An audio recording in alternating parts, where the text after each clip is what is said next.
Human contacts and interactions, as I'm in touch with lots of stakeholders, whether in EKFB or outside EKFB. So my role involves me going out to speak to landowners to see what small works we need to put in place to accommodate them during the project.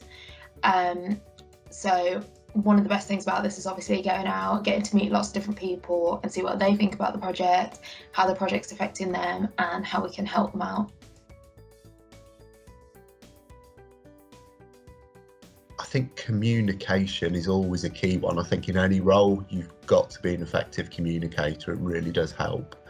I think attention to detail is also key in the role I do. It's just picking out those little pieces that could be really critical.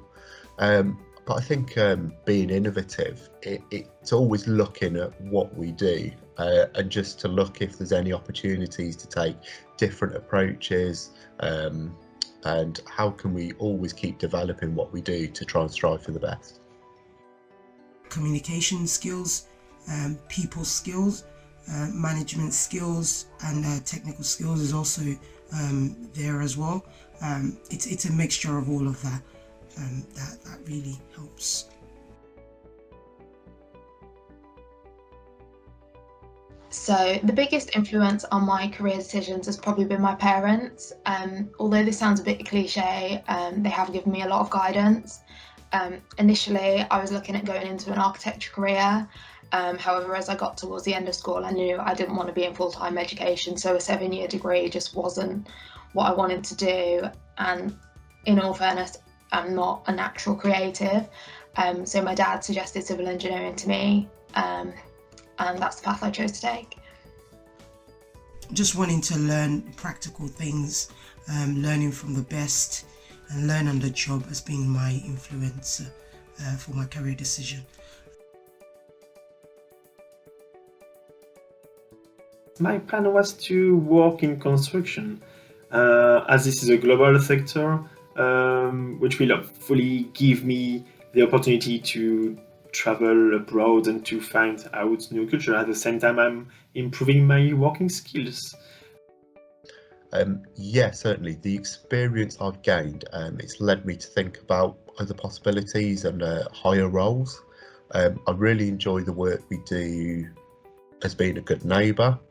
And I think long term, I would like to involve my previous experience in heritage and utilise those skills that I've picked up in previous roles.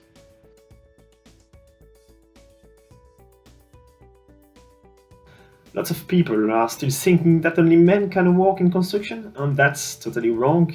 I work with many women every day, and they are working different sectors. They have different jobs. So I think that's a good thing, and I'm pretty sure it also brings a new or another way of thinking, and that's pretty good for our company. Obviously, there's a long way to go in construction in terms of diversifying the industry a bit further. However, it was nice to see when joining EKFB that I wasn't as much of a minority as I expected. I'm not the only one in the office that looks like me, and that's really reassuring. I think that would have been that it's just building and it's a bit rough and ready, and that's something I was guilty of.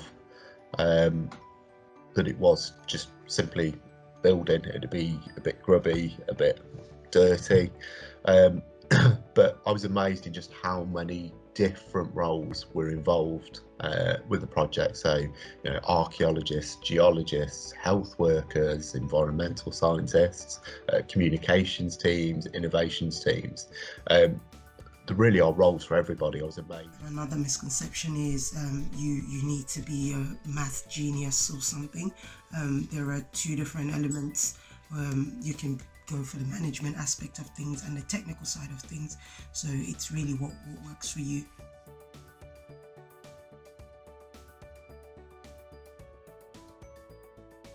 Be open-minded and be ready to see all opportunities you can have. Believe in fate. If you work hard, things will come. You will finally get where you want to be.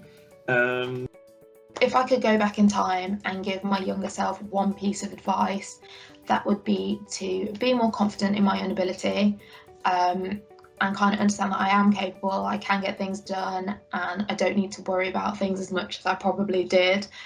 And the other thing would be to make the most of any opportunities I get. So one thing that's really helped me out within the industry is the fact that I was really fortunate enough to do quite a few work experience placements before I started. And I feel like that really helped me with my nerves in terms of joining. I kind of knew what to expect. I knew what the role was about. And I think that's something people don't necessarily know when it comes to civil engineers. Like, I know a lot of my friends, I'll speak to them about what I do and they're like, okay, what does a civil engineer actually do? So I think to get work experience is definitely really, really beneficial if you can. Try new things. I was always worried about change, really, and just making change, and the risk about changing careers or changing jobs. But in reality, the experience has always been really good, and I think in doing it, it's just given me so many more opportunities that I wouldn't have had if I'd just stayed in one career path. Just be a bit patient with yourself, just a little bit more patient, and be yourself as well.